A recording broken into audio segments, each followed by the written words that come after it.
Jaya Radha Madhava Kunja Bihari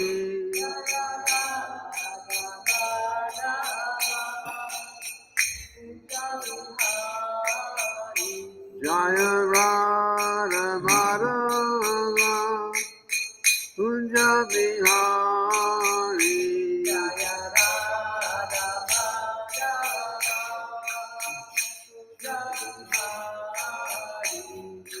Gopi Jana Vallabha Girivardhari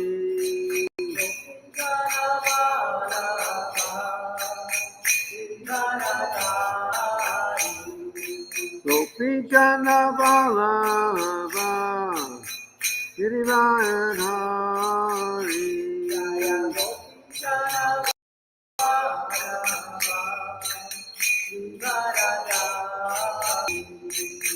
Yashoda Nandana Padjana Nandana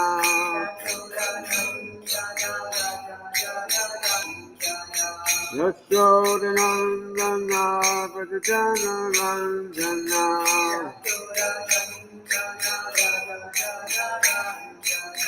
Yamuna Tira Vanachari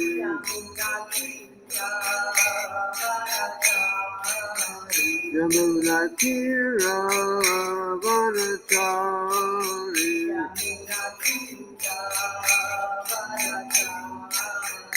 Jaya Radha Madhava Kunja Bihari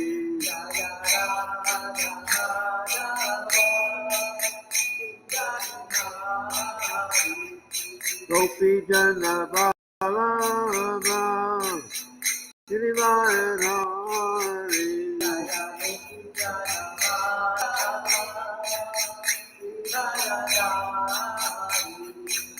Yashoda Nandana Padjana Nandana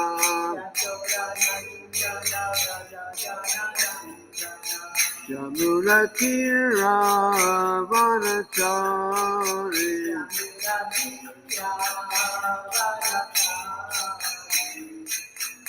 Hare Krishna, Hare Krishna, Krishna Krishna, Hare Hare, Hare Rama, Hare Rama, Rama Rama, Hare Hare. Hare Krishna, Hare Krishna, Krishna Krishna, Hare Hare, Hare Rama, Rama Rama, Hare Krishna, Hare Krishna, Krishna Krishna, Hare Hare, Hare Rama, Hare Rama, Rama Rama, Hare Hare. Hare Krishna, Hare Krishna, Krishna Krishna, Hare Hare, Hare Rama, Hare Rama, Rama Rama, Hare Hare. Srila Prabhupada ki jai.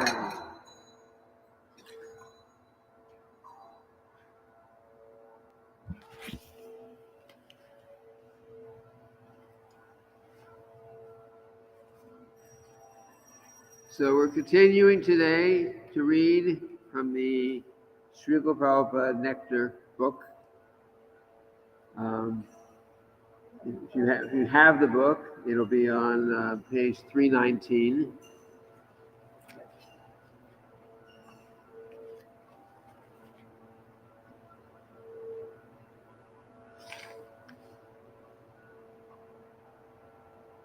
I had forgotten that this Friday is the Srila Prabhupada Nectar Day, so I initially put out the event on the internet saying Srimad Bhagavatam class. I tried to change it, so anyway, today is the Srila Prabhupada Nectar book. No, I think it's the change went through.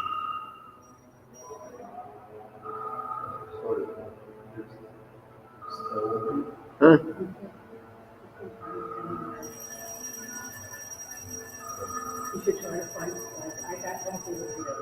Okay, so number 43, personal. Says about his method of teaching. Srila Prabhupada's method of teaching. Prabhupada taught from an elementary level of Krishna consciousness up to the highest point of the philosophy. And this he did in his books, his talks, and his actions. He was strongly against people taking Krishna consciousness cheaply, such as the Prakrita Sahajas do.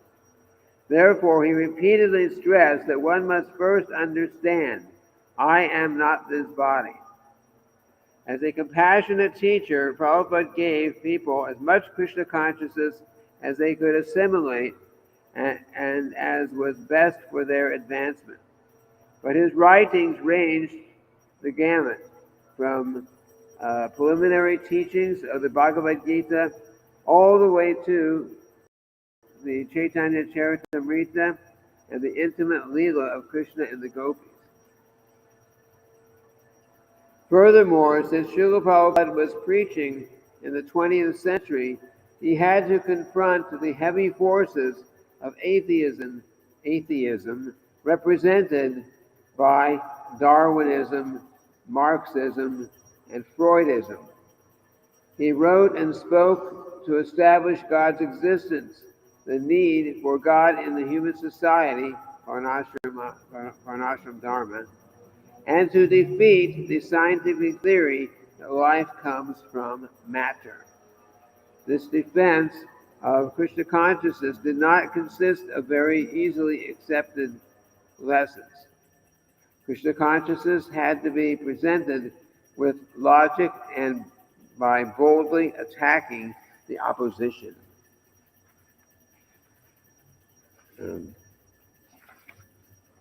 Because Prabhupada was representing the Vaishnava Sampradaya from Lord Chaitanya, he continually opposed the Mayavadi philosophy. Lord Chaitanya himself always spoke on the basis of the Vedanta Sutra, establishing the absolute truth as the Supreme Person whenever he met with leading scholars. Lord Chaitanya's talks about Radha and Krishna were reserved for a few people such as Ramananda Rai and Swarup Damodar.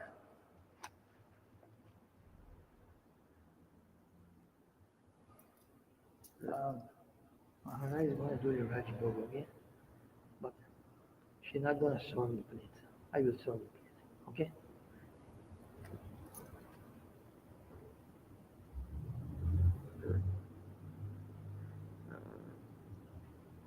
Start that paragraph again.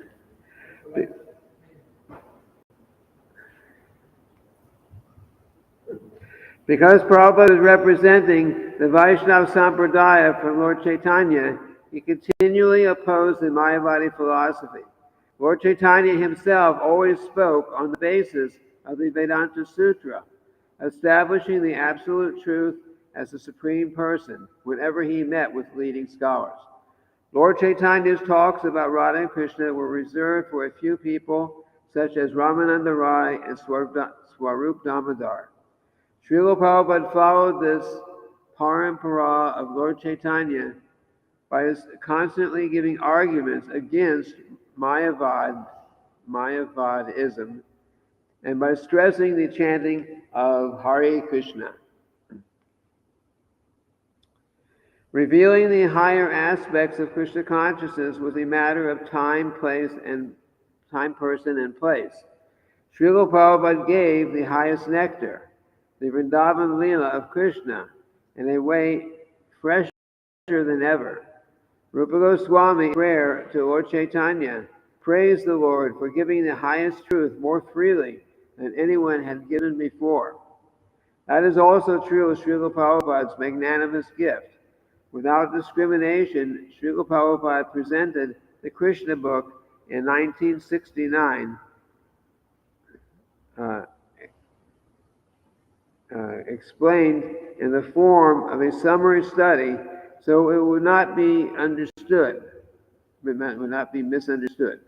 He also guided his devotee artists to paint pictures of Radha and Krishna as the very first paintings in ISKCON, along with pictures of Krishna and the 8 principal gopis, the Rasa dance, and Radha and Krishna on a swing.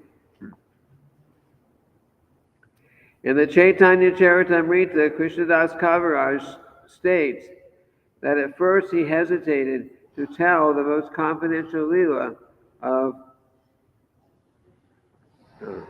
In the Chaitanya Charitamrita, Krishnadas Kaviraj states that at first he hesitated to tell the most confidential Leela of Lord Chaitanya, but then he went ahead and wrote, after he considered that the foolish people would not be able to understand and would neglect the confidential knowledge, whereas the sincere devotees would appreciate. Similarly, Srila Prabhupada went ahead and presented Krishna book, even though it is the 10th canto and the most confidential part of the Srimad Bhagavatam. Soon after this, Prabhupada presented the Nectar of Devotion, in which Krishna is repeatedly described as the most attractive youth, as a transcendental lover of Radharani.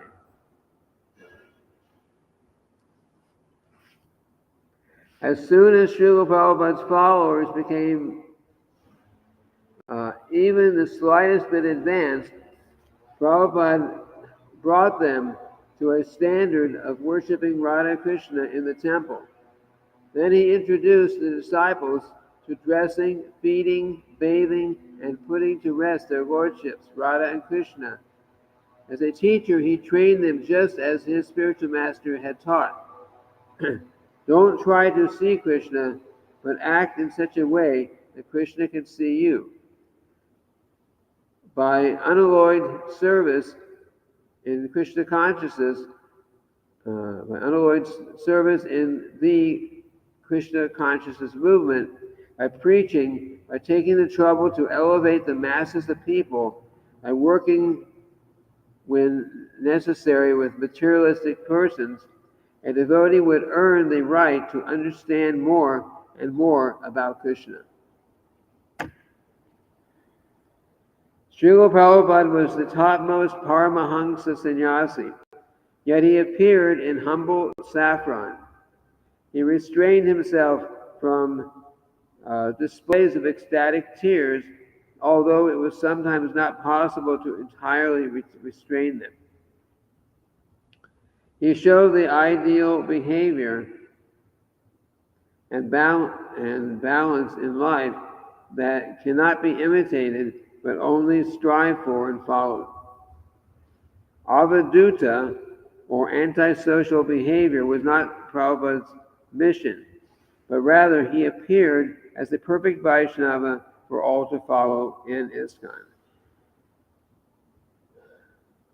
The saintly teacher and ecstatic devotee. Let me read the sentence again. Avaduta, or antisocial behavior, was not Prabhupada's mission, but rather he appeared as the perfect Vaishnava for all to follow in ISKCON, the saintly teacher and ecstatic devotee. He was a fighter, preacher, and relisher of Krishna's pastimes in Vrindavan and Mayapur, as well as a relisher of the continued pastimes of Lord Chaitanya in the Krishna consciousness movement in Bombay, London, New York, Moscow, and in many other places. When one thinks of the many qualities of Prabhupada, that thinking itself brings one to the highest nectarian spiritual platform. Hearing of Radha Krishna from Srila Prabhupada, or hearing from Arjuna from Srila Prabhupada, is the best way to enter the confidential knowledge of Krishna consciousness.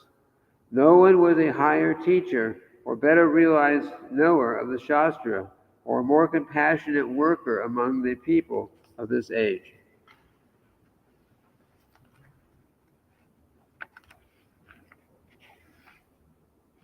Number 44.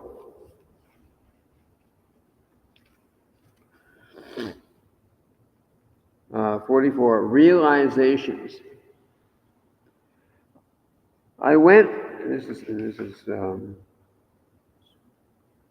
This next section is written by Sunita Devidasi. I went to one darshan with Prabhupada. Prabhupada was sitting in a very casual pose with one leg stretched out and the other propped up. His hand was resting by his side, and although he was leaning back, his head was erect. When Prabhupada asked for questions, I knew I had to ask him a question. I thought I would ask something that meant a lot to me, something that was troubling me. I asked Prabhupada, how does one become humble and how does one stay humble? I had the tendency, when I was distributing the most books in the temple, to become proud. I wanted to know what to do. Prabhupada looked at me and then looked over to Harikesh Maharaj and said, Tell him what I told them in Chicago. Harikesh Swami said that there was one Sankirtan girl in Chicago who had asked Srila Prabhupada a similar question, and Prabhupada had replied that she should be like a lion on the chase, but a lamb at home. When I was absorbing this reply, I was looking at Prabhupada, and he was looking back at me. And suddenly a great surge came from Srila Prabhupada, and he said, almost yelling, be aggressive for Krishna, then it is successful. There are two things. First, if I am aggressive, I should be aggressive in my service for Krishna. And second, I should be aggressive also in trying to get Krishna's mercy. So both ways, aggressive to preach and aggressive to get the mercy. I asked Srila Prabhupada how to become humble, but he said the opposite thing. Yet now I have found, Yet now I found out that it is by aggression that I am factually the humblest, because to be aggressive, you have to surrender.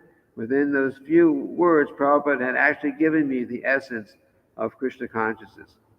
I looked at, it wasn't actually Sunita Devidasi, that's the next one. This was written by Krishna Gopal Das.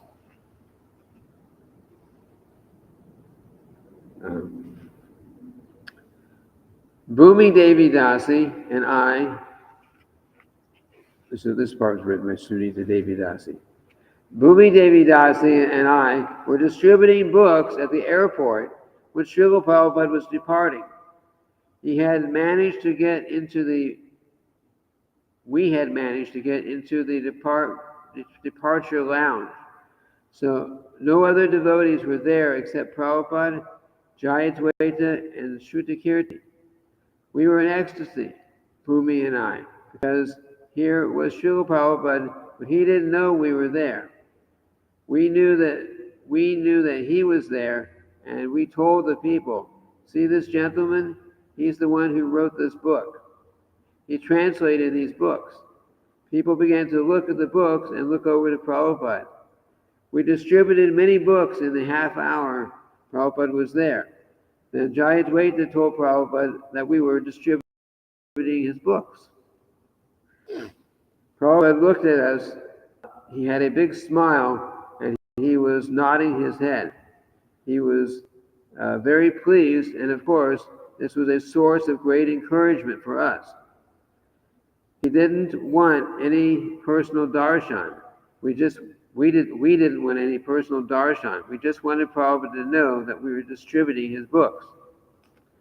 I remember I used to look at the Sankirtan board in the temple And they used to write slogans like, "We have to make Prabhupada the most famous man in the world." I used to think, yes, that's what we have to do. That used to impress me very much, and that's why I wanted to do Sankirtan so much, because we have to make Prabhupada the most famous person in the world.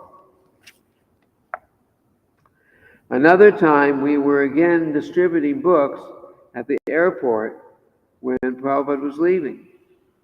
This was in 1976 in New York, after the Rath Yatra, when Srila Prabhupada was feeling sick. He was about to leave. I was distributing at BOAC Airlines in Carmi Close. We just wanted to see Prabhupada, and it wasn't my intention to be obvious and stand in front of him. But when I was in the middle of distributing a book to a man, Prabhupada happened to pass right by me. I was so nervous. I said, "Oh my God." I didn't mean to do that. As Prabhupada passed, he saw his book and stopped a little bit. Then he looked, and Tamal Krishna Goswami said, "That's Sunita, Prabhupada. She distributes your books." Prabhupada said, "Acha." And he turned around and looked at me. "Very nice," he said. He then raised his hands, giving his blessings. That was another source of great encouragement for us. We really didn't want anything else from him, just that he knew we were distributing his books, Sunita Devi Dasi. Sure. I remember when Srila Prabhupada visited the Gainesville Temple when I was there. So the boys all went. He was only there for 24 hours. Arrived one morning and back to the airport the next morning. And anyway, there's a whole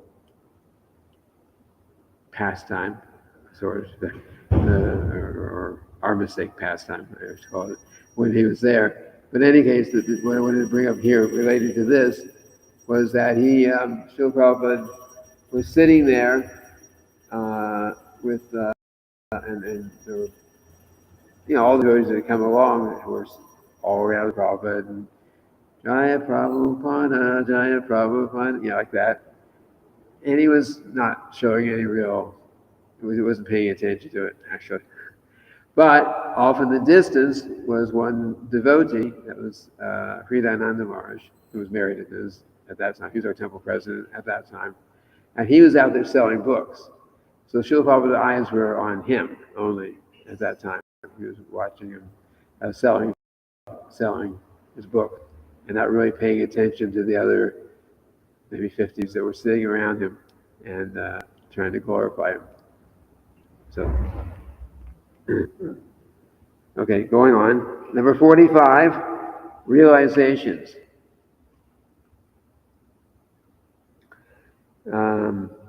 In Mayapur in February of 1977, when Prabhupada first started to get really sick, we were taking turns sitting in his bedroom with him.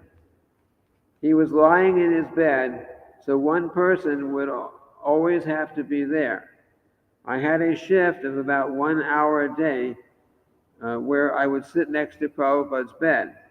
If he coughed, you would have to make sure he had his spittoon there and a handkerchief to wipe his face.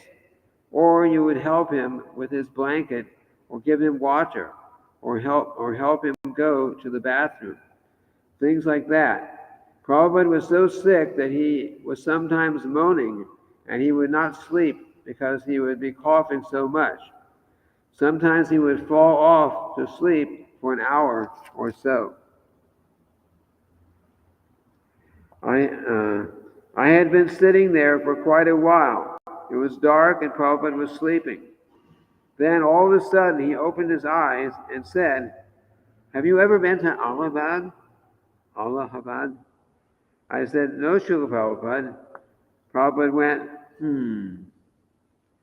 After that, he went back to rest. I was amazed how out of nowhere he had opened his eyes and asked me that. Then, after a while, he was resting and opened his eyes again. Is the model of the new building here yet? I said, yes, Srila Prabhupada.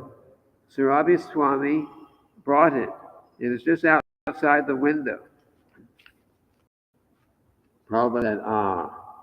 Then he began to rest again. And so it went.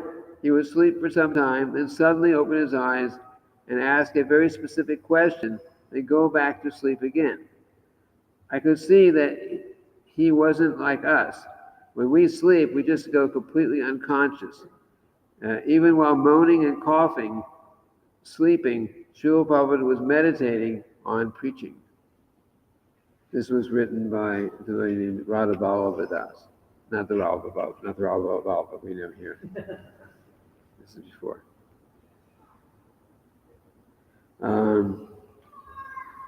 Srila Prabhupada's quarters in Hawaii Srila Prabhupada's quarters in Hawaii took up the top floor and faced the front of the temple. His servants also had one bedroom. One day, while Srila Prabhupada was there, I was standing and talking with Kusha.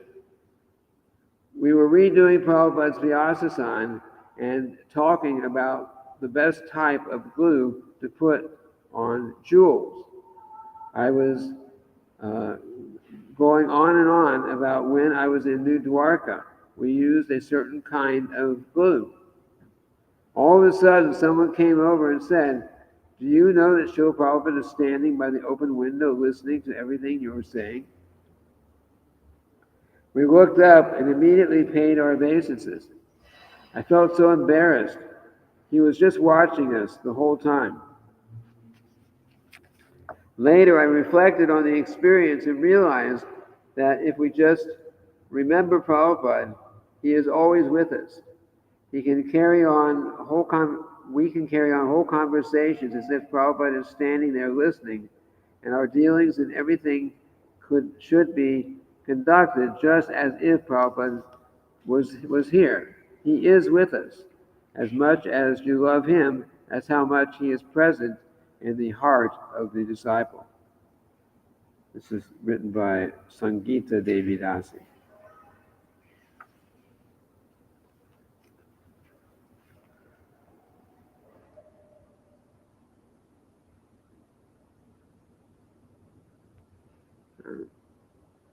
There have been others who have written also about Srila Prabhupada and his sleeping and waking up sleep. We usually, well, I won't say we, I would say I, if I'm sleeping and I wake up, I'm a little bit, it's like shaking off, tired, like that, trying to get going. Outside of Krishna consciousness, people get up, and the first thing they do is drink some coffee to stimulate them so they can get going. But Srila Prabhupada, he would be sleeping. Actually, we shouldn't even say sleeping. He was resting. Sleeping is related to ignorance. But he'd be resting. But as soon as he would wake up or open his eyes, immediately he was already fully conscious, fully focused on what he was doing. It's like he was never really in the mode of ignorance state. For sure, he was not in the mode of ignorance state. But he would wake up and he would immediately be asking questions and giving instructions, and is 100% fully focused on what he was doing. So his resting was just that. He was resting his body, and still constantly thinking of Krishna and preaching and I'm sure Krishna and other relationships like that too. So, going on, 46, Prabhupada's Prasadam. Palika Devi Dasi regularly cooked for Srila Prabhupada, and she recalls his favorite preparations.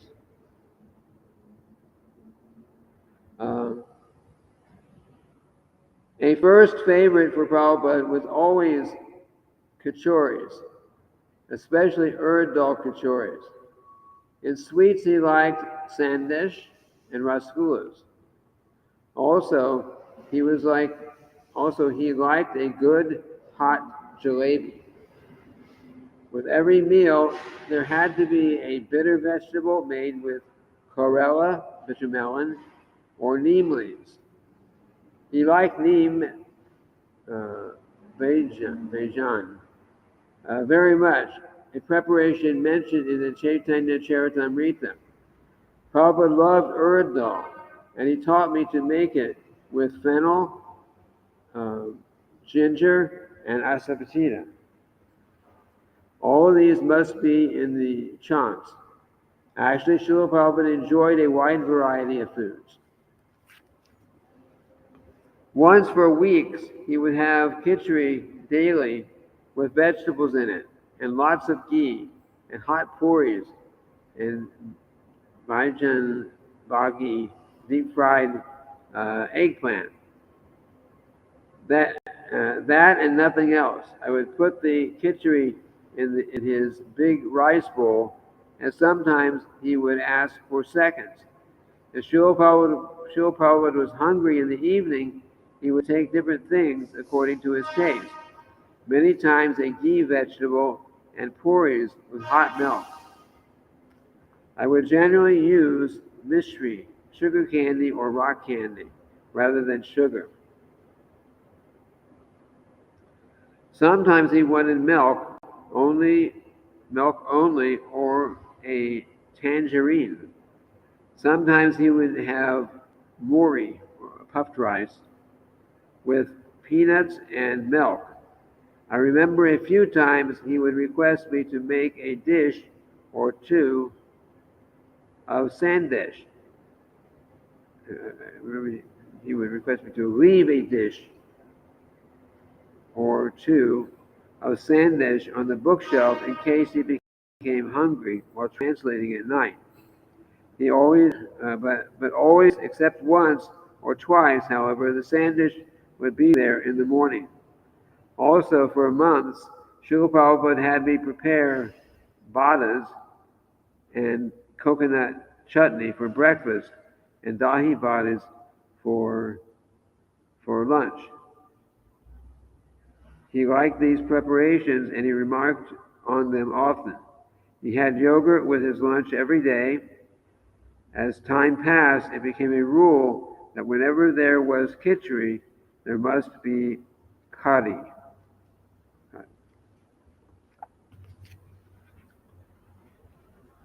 Madhuri Dasi, who also cooked for Prabhupada, recalls the time she watched Prabhupada eating in Surat.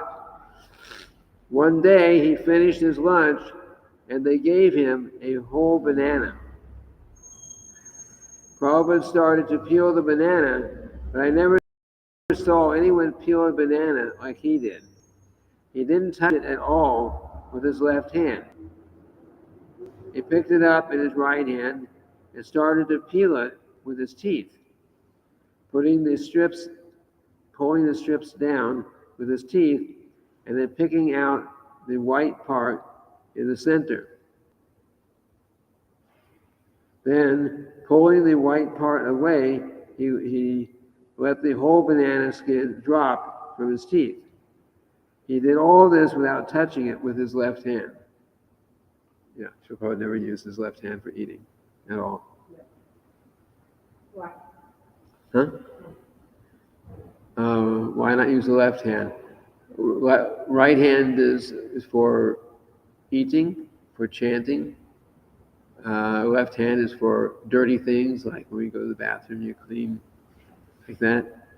So there's, if you're giving something in donation, if you're accepting donation, use your right hand.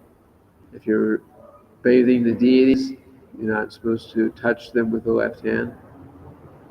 Dressing is another thing, but bathing, left hand is not allowed. that.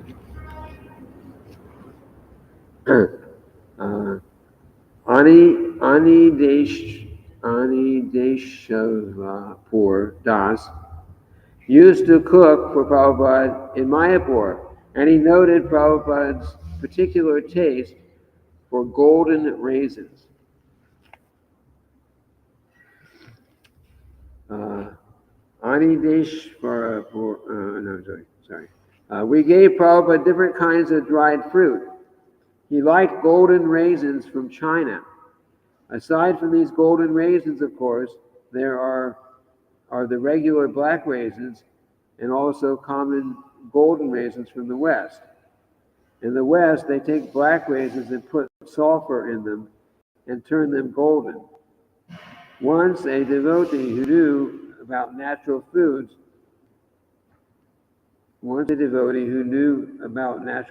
would not allow us to get the golden ones because they said they had sulfur dioxide in them and were unnatural and were not good.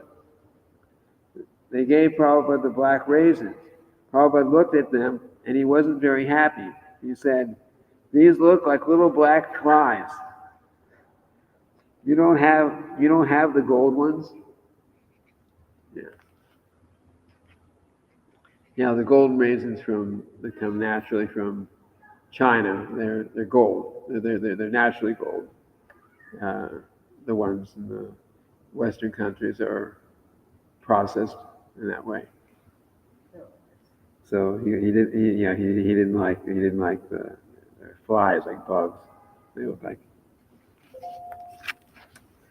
Number 47. Potomac ISKCON, July 1976. It was evening, and Srila Prabhupada had been sitting at the poolside until dark. Just as he was Jai Shishi Gaurnitai, Shishi Radha, Vrita Vihari, Jagannath, Balaram, Lady Subhadra, Lady Srigani, Prahlad Maharaj Ki. It was evening, and Srila Prabhupada had been sitting at the poolside until dark. Just as he was leaving to walk toward the house, two disciples, Pragosh and Subhuti Rai, ran up to meet him.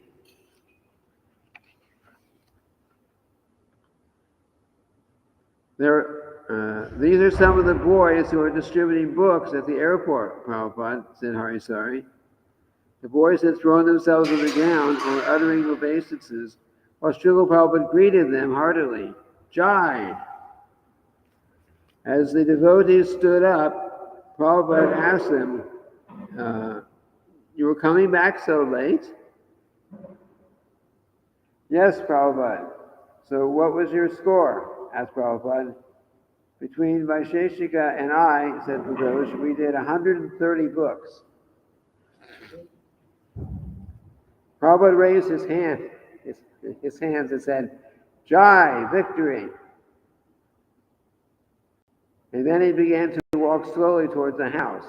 And Pragosh began telling Prabhupada about Sankirtan at the airport. "Srila Prabhupada, I met one boy today who gave $80. Prabhupada stopped and looked at Pragosh. "Acha, how many books did you gave him?" "9 books. Srila Prabhupada smiled, looked at Harisari and said, "Quite a nice profit." As they continued walking, Pragosh related that this boy was a soldier. So Pragosh told him about Arjuna, who was also a soldier and a family man, and who rendered pure devotional service to Krishna. I explained to Srila Prabhupada how you told us. By now, Srila Prabhupada was at the door of his house. A devotee took off Prabhupada's shoes. "Do you want to come in?" Prabhupada asked Pragosh and Subhuti Rai. "Yes, Srila Prabhupada, of course." Inside, they sat on the rug as Srila Prabhupada sat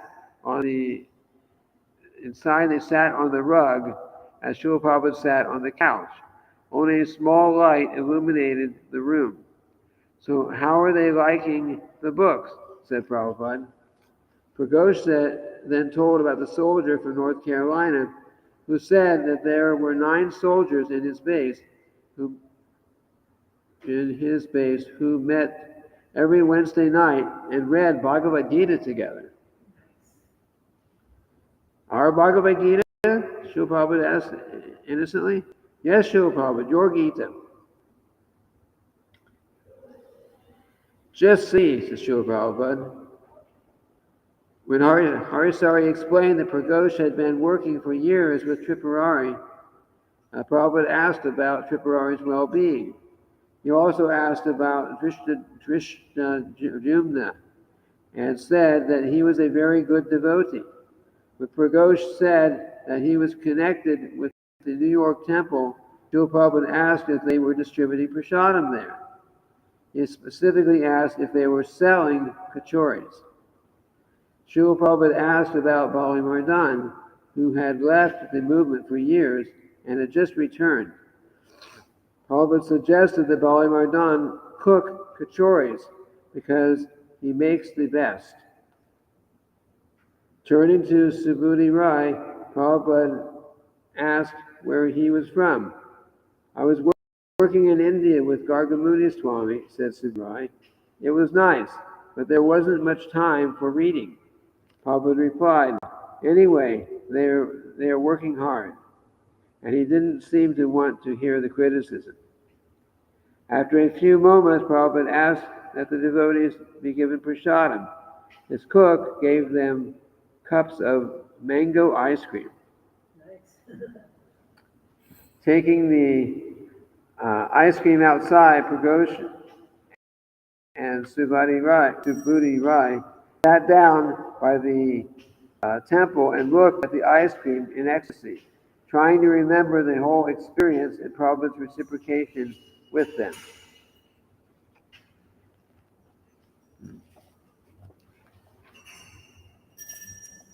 Number 48. Srila Prabhupada said, on cheating, on the subject of cheating, unknowingly by some bad habit, if you have done something wrong, that is excused. But if you intentionally do wrong, thinking I am a devotee, Krishna will excuse me, then you are a rascal. That is cheating Krishna. Cheating Krishna is to be punished. You cannot cheat Krishna. But if by accident, knowingly or unknowingly, you have done something which is not good, that is excused.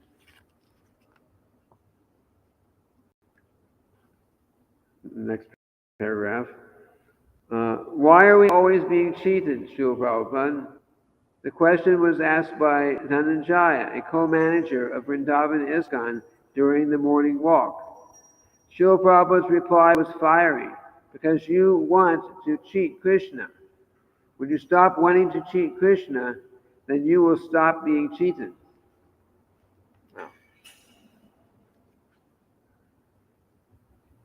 Another paragraph. One time in Bhubaneswar, a few GBC men were discussing with Srila Prabhupada whether it was wise to publish certain confidential information that might then be utilized by the movement's enemies. Srila Prabhupada said that confidential information should not be disclosed. He quoted Chanakya Pandit, who said that one should not disclose his plans lest they be disrupted.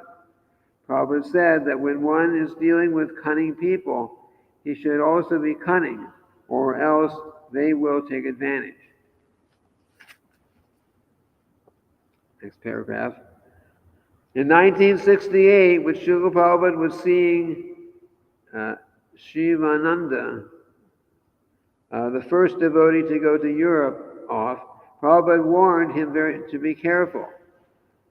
I was an old Calcutta boy, said Prabhupada. When I came to New York, I never got cheated. One afternoon, when Prabhupada's cook brought him his prasadam, Prabhupada did not like the look of the potatoes. Why are these pinkish? He asked. I don't know, Srila Prabhupada, the girl replied. They are rotten, said Srila Prabhupada. They put them in cold storage and they are rotten. Everyone is cheating. The whole world is cheating. This material world is rotten.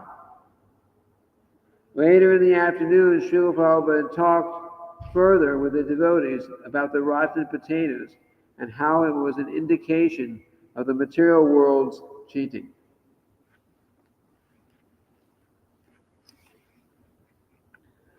Srila Prabhupada was anxious when he discovered how the devotees were being cheated in different ways by the contractors in the construction of the Krishna Balaram temple.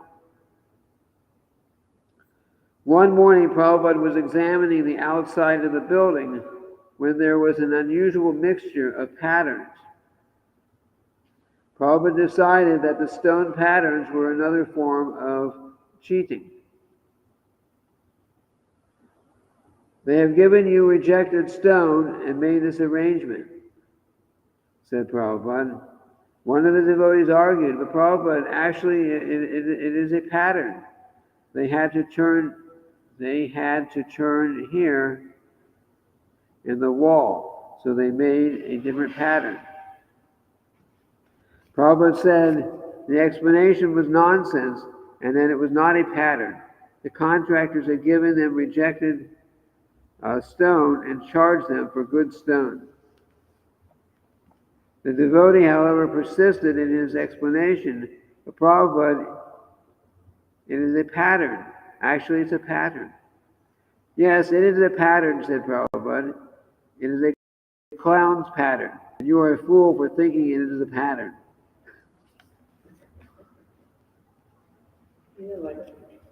Couldn't defeat Srila Prabhupada. During a Sunday feast in Hyderabad, Prabhupada asked for a sample of the prasadam being served to the life members. When the prasadam was brought, Prabhupada said it was terrible, and he was infuriated. Prabhupada asked his disciple in charge, Mahamsa Swami, about the cook.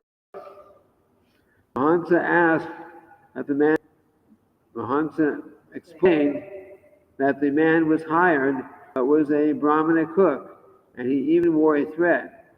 Prabhupada only became more angry and began to criticize Mahamsa. But Prabhupada said Mahamsa. But Prabhupada said Mahamsa. He's chanting Hare Krishna. Prabhupada was so convinced that the so-called Brahmana chanter was bogus that he fired the cook on the spot. One of the devotees distributing books to libraries in India informed Prabhupada that a professor in Aligarh was willing to donate his Bhagavatams to Prabhupada. Prabhupada wanted these books for his translation work because they contained different commentaries from the acharyas. Prabhu Vishnu was sent to get the books with the understanding that the books would be given free. Prabhupada was sent to get the books with the understanding the books would be given free. When he arrived at the man's house, however, the man said that the books were worth 3,000 rupees and that he wanted to become a life member in exchange. Prabhu Vishnu replied that he would have to ask his authorities, but he supposed it would be all right. He then took the books back to Vrindavan and gave them to Srila Prabhupada. Prabhupada said the books were only worth 1,000 rupees. He said that the man could pay the balance if he wanted to become a life member. Prabhu Vishnu then wrote back to the man and informed him of this. The man never paid further, but Prabhupada kept the books.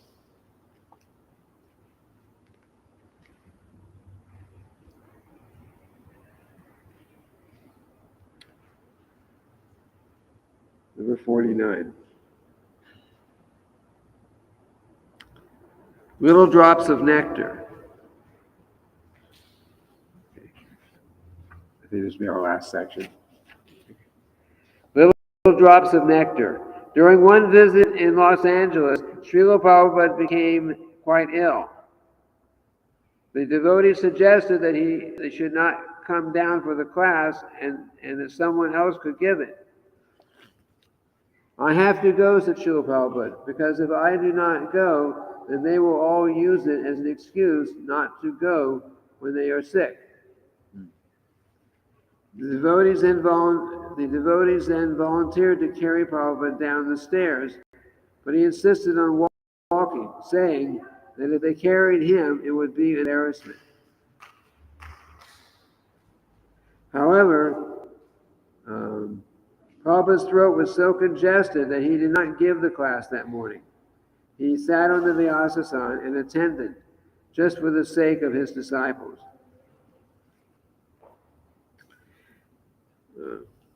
When Prabhupada was very ill in Vrindavan, his servant Shrutikirti used to lie down directly under Prabhupada's cot, just to be ready if Prabhupada needed him during the night. Prabhupada would spread his sleeping net over his bed, and Shrutikirti would extend it to the floor where he lay like a dog.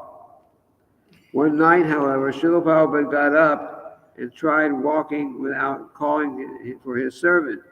Because he had so little strength, Prabhupada fell after a few steps. Prabhupada, what are you doing? Shrutikirti jumped up. Why didn't you call me? Prabhupada replied that he thought he could make it on his own. I didn't want to disturb you because you were resting.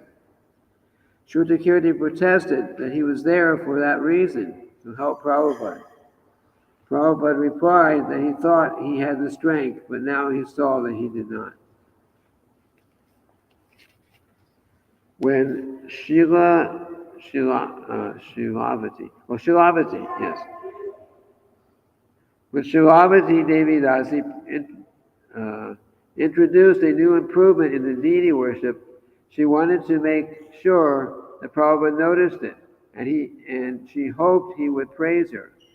While bringing in the deity's plates onto the altar, she started thinking how it wasn't very nice that everyone should see the plates because they were offered to the deities. She decided to make a cover for the plates. She prepared a silk cover and planned to use it for the first time on a Sunday afternoon when Prabhupada was present. According to the schedule, the offering was made just before Prabhupada's lecture. When Shilavati went into the altar with the plate and its new cover, however, she noticed that Prabhupada was not looking. He was looking straight ahead into the room that was crowded with people. Prabhupada's Vyasasana was adjacent to the platform on which the Jagannath deities stood.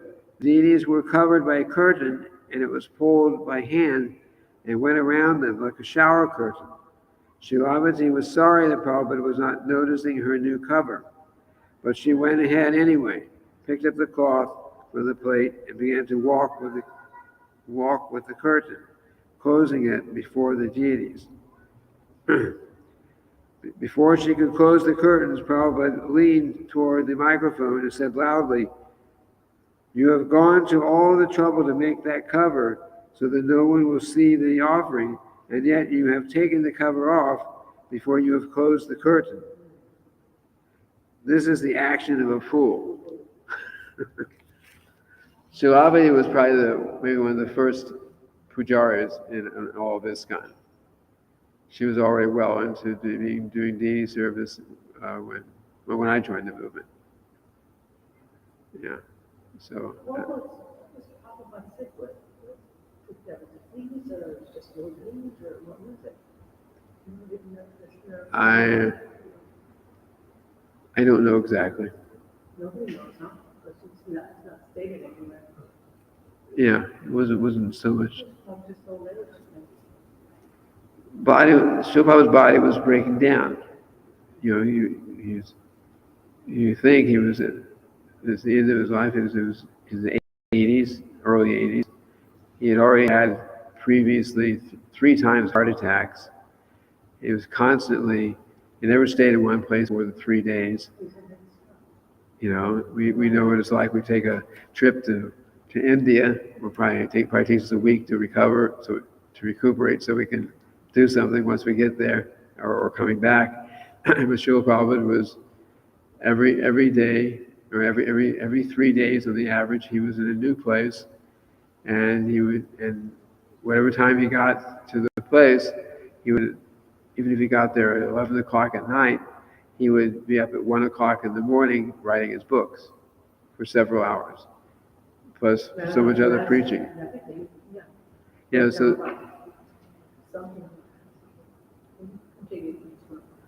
Srila Prabhupada was very, very active. So even if you say that there was no real disease, his body was, just broke down after for overuse in Krishna service, of course. Where he said to be aggressive for Krishna. For Krishna, yeah. And then that makes you humble. Please explain that a little better. Aggressive for. Use it again in another sentence, but I say something else.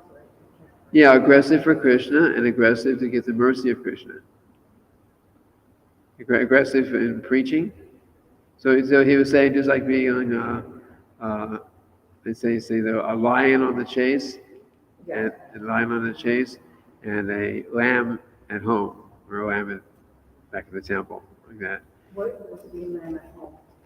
Means, well, he actually used that in another way, another time, saying you can't do that, because for those devotees who go out and we're not straightforward and honest sometimes when they're out on Sankirtan, cheating in some ways. That came in too. So he said, and in that case, he said, you cannot be a lion on the chase and a lamb at home. You can't change. If you're cheating out there, then your tendency will be to continue when you get back to the temple. But he said we should in the sense we read here, you should be a lion on the chase. You're out on Sankirtan, you've got to preach, you'll get opposition, you got to be very enthusiastic and right, do everything you can to convince people to take these books without, of course, cheating. He wanted us to go out and sell books on the basis of preaching about the books. He didn't like the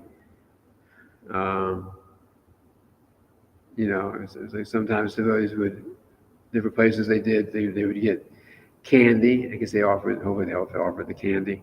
Like you give candy and you try to get someone to give a donation, and then you give them a book. These kind of things. But he wanted, or there are things that were done. We were collecting money for hungry people in Africa. So, something that was actually not true, and he was very much against that. Well, it was these things were being done, but he says if you're claiming like that and they're giving you donations on that basis, the money has to go to where you said that it's going to. He didn't like that it was being used, and then he said that our preaching, our Sankirtan should be done on the basis of preaching. You just tell people how wonderful this book is. You tell them about how wonderful Krishna is. You tell them how this is the highest yoga system. There's so many things you can say that are true, straightforward, and that people will be attracted to. Don't cheat them in some way just to get money and then think you can slip them the book.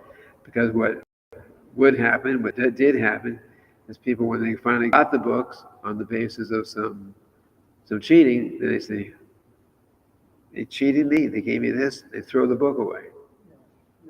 Sometimes people would actually throw the books in the trash can, and throw the books, even putting them in a toilet somewhere. So these things were going on because of, but in general, what was stated here, a lion on the chase. So you're out there enthusiastically preaching, and Srila Prabhupada was very open in preaching too. He didn't hold back his strong preaching when he would preach to anyone, if someone was a Mayavadi or tried to preach Mayavadi philosophy, Srila Prabhupada he would defeat it really heavy, you know. He would not tolerate that at all. Take a picture. Try to find it. Okay, so I guess we're ending here now. Thank you for whoever's come in. Tomorrow we'll be back on Srimad Bhagavatam again, I think.